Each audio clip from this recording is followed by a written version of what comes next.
So Samsung is about to split the Fold lineup in a way we've never seen before. And for the first time, picking the wrong Fold might actually matter. So here are 4 big differences between the Galaxy Z Fold 8 and the Fold 8Y that you absolutely need to know. What's up guys, Sal here. So the first one is of course the display sizes. The Z Fold 8 leans into bigger screens with a 6.5-inch cover and an 8-inch inner display, while the Z Fold 8 Wide is actually smaller at 5.4-inch outside and 7.6-inch inside. So Samsung is clearly giving you 2 very different form factors here. But hold up, that doesn't mean you're getting less usable screen. The Z Fold 8 Wide is much wider and shorter, so it actually fits content better in a lot of cases. For regular videos, that wider layout means less black bars and a bigger viewing area. And even with vertical content, just rotate the phone and it ends up looking way bigger than you'd expect. So on paper, yes, it's smaller, but in real use, especially for media, it can actually feel like the bigger display. However, if you rotate the Z Fold 8 into landscape mode, then the difference between the two basically disappears. At that point, both are giving you a very similar viewing area, so it really comes down to how you typically use the phone day to day. So yeah, this isn't just bigger versus smaller, it's really about which form factor fits your usage better. Next up, battery size. The Z Fold 8 gets a 5000 mAh battery, which is an upgrade from last year's 4400 mAh.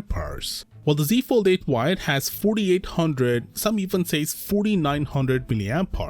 It's only a small difference, but considering the Fold 8 also has the larger display, it will be interesting to see which one actually lasts longer in real world use. Meanwhile, rumors are pointing to the iPhone Ultra hitting around 5800 mAh, so Samsung isn't exactly pushing the limits here. Next up, the cameras. The Z Fold 8 gets the full setup, a 200 megapixel main, 50 megapixel ultra wide, and a 10 megapixel 3x telephoto. The Z Fold 8 Wide drops the telephoto lens entirely, so you're losing that optical zoom while everything else stays the same. But from what we've seen with the S25 Edge, zooming up to around 10x still holds up pretty well even without a dedicated telephoto. It's only when you go beyond that where the difference really starts to show.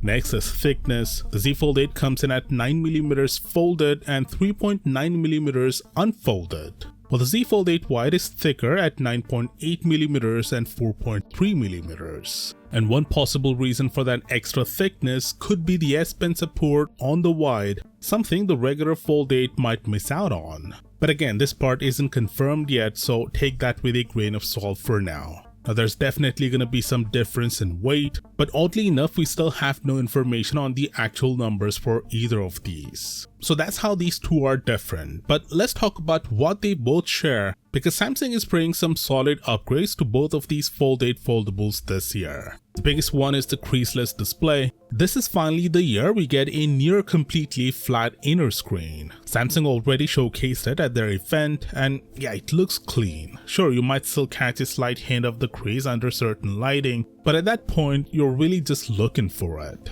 On top of that, both phones are getting faster 45-watt charging, an upgrade from the 25 watts they have been sticking with for years. They're also adding foreign object detection, so if something is on the screen and you try to close it, the phone will alert you, likely with strong vibration, similar to how the trifold reacts when you fold it the wrong way. The ultra-wide camera is also getting a big upgrade on both models, jumping to 50 megapixels from 12 megapixels on the previous Fold. We're also getting anti-reflective coating on the cover display, which should help a lot outdoors. The inner display might get it too, but that part isn't confirmed yet.